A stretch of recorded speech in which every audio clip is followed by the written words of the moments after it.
because David did not serve as a priest, and the priest did not serve as a king.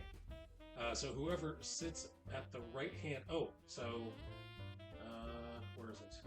This part right here, verse 5. The Lord is at your right hand. He will shatter kings on the day of his wrath. So the importance of that is the whoever sits at the right hand of the king is the king's bodyguard. So the bodyguard stands there day and night, ready to take on whoever is trying to do harm to the king.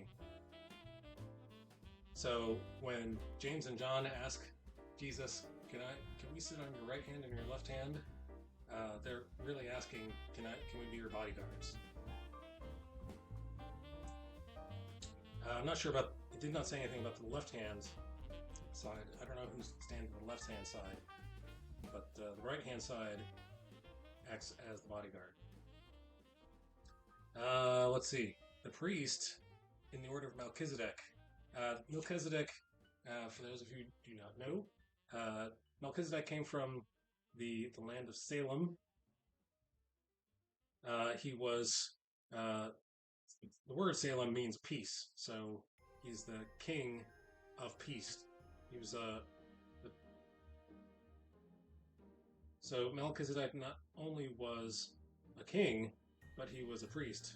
So he's one of the only priestly kings to have both duties at the same time.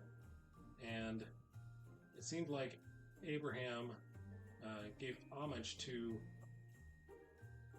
Melchizedek because he gave him a tithe. He gave him a tenth of everything that he owned.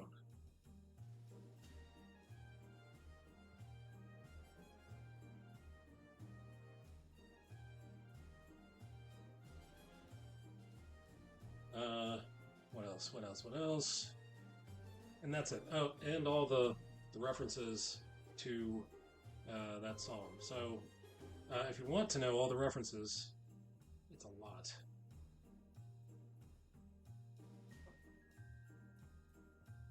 Tell you what, I can show you, because I took notes in my OneNote. One moment, please. As soon as I finish this I.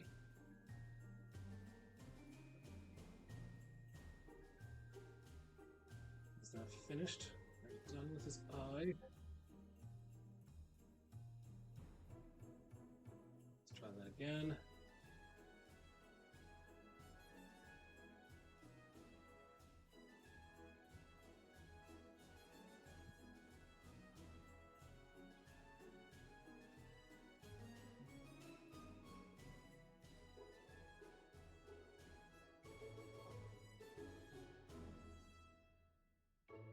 Let's take away the pencil lines and see what that does.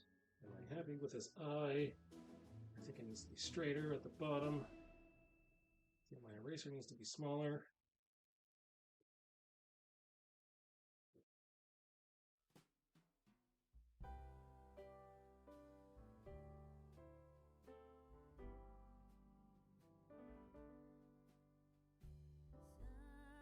All right, that's it. I'm thinking that's it. That's the way it should be. Okay, so my OneNote.